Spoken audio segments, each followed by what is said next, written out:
Hai, Assalamualaikum dan apa khabar adik-adik dan semua warga Malaysia.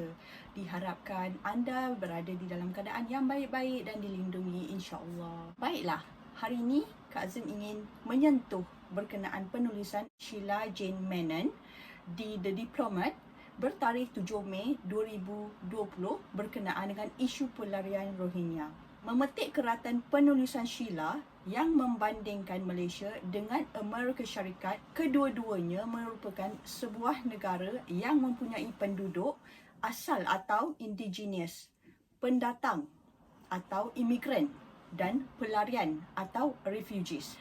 Menurut Sheila, Amerika Syarikat yang memegang kata-kata "Give me your tired, your poor, your hurdle masses, yearning to breathe free" yang membawa maksud dan diringkaskan dalam erti kata lain, Amerika menerima sesiapa sahaja yang penat, miskin dan mahukan kehidupan aman dan bebas. Namun di dalam penulisan Sheila, beliau menyatakan bahawa lain pula dengan Malaysia yang menolak kedatangan pelarian Rohingya baru-baru ini yang singgah di perairan Langkawi, Malaysia pada 5 April 2020.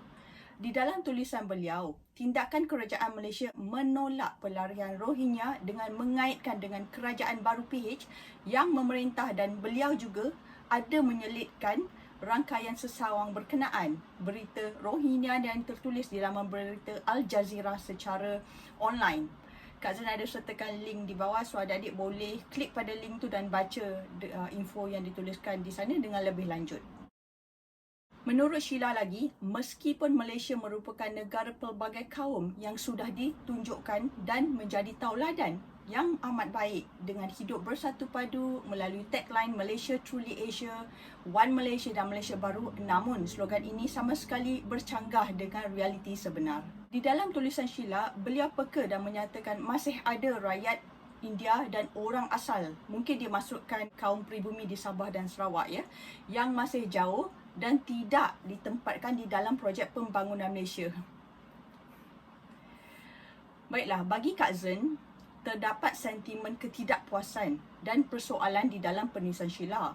Yang seterusnya, yang mana beliau menyifatkan PM terbaru cuma menggelar dirinya sebagai abang kepada semua kaum Melayu, Cina, India, Sikh, Iban, Kadazan dan Dusun. Tetapi, di manakah nilai sebagai seorang abang tersebut? Ini yang menjadi persoalan dan ditulis oleh Sheila di dalam teks beliau.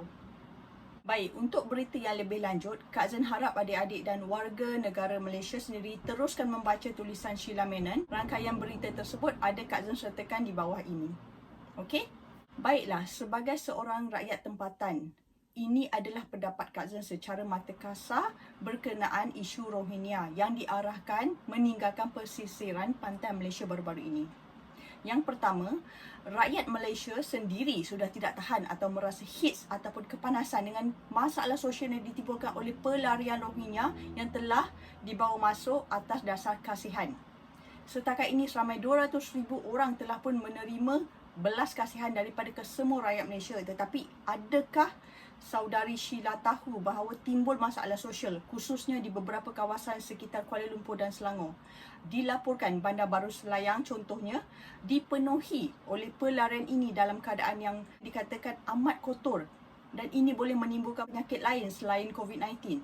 Ya, kerana kekotoran di merata-rata tempat. Ada juga orang-orang Rohingya ini yang buat hal mencaci pucuk pimpinan Malaysia dan wujud gangsterism. So, Kak Zin harap saudari Sheila boleh menulis isu berkenaan masalah sosial yang timbul di Malaysia selepas penerimaan kemasukan pelarian Rohingya.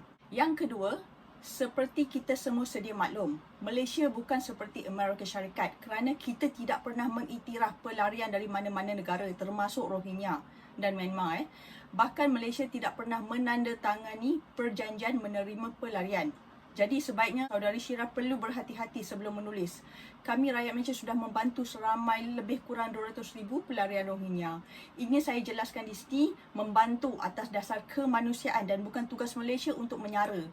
Saya ulangi, bukan untuk menyara mereka kerana masih ramai lagi rakyat tempatan yang hidup di dalam kedaifan. Ingin saya katakan di sini, ramai orang Melayu yang miskin terutama di pantai timur. Jadi keutamaan perlu diberikan kepada mereka-mereka ini dan bukan pelarian Rohingya. So saya harap saudara Sheila faham ya.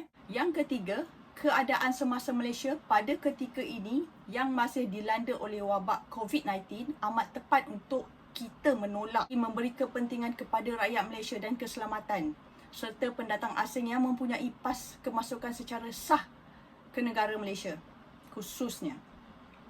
Yang keempat, menyentuh tajuk tulisan Sheila yang bertajuk Time to Embrace, Not Shun, Malaysia's Migrants Community, memberitahu kepada badan NGO Malaysia supaya sama-sama berhadapan dengan isu Rohingya ini dan bukan mengabaikan atau sengaja tidak melihat isu tersebut. Ingin Kak Zan sebutkan di sini, Saudari Sheila perlu rujuk semula berita online yang ditulis oleh rakan sekerja kamu yang bernama Joshua Webb yang bertarikh 27 Mei 2015 dengan tajuk Solving the Rohingya Crisis is a Challenge to Asia but must solved by Myanmar.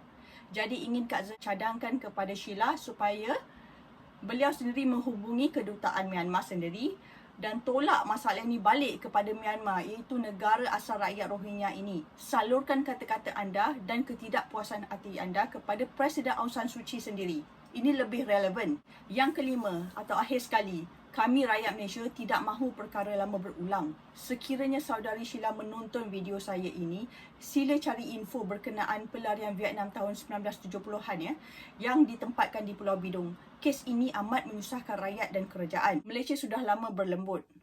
Kami rakyat Malaysia tidak boleh menerima lagi pelarian masuk ke tempat kami di mana tempat kami mencari makan. Baiklah, adik-adik dan rakyat Malaysia, apakah pandangan anda berkenaan isu yang Kak Zan sebutkan? Sila berikan komen membina pendapat yang bijak dan pandangan yang boleh membantu kita menangani isu pelarian Rohingya di negara kita. Akhir kata, jaga diri, peace no hatred, sepakat membawa berkat. Siapa makan cili, dia terasa pedas. Jumpa lagi. Bye.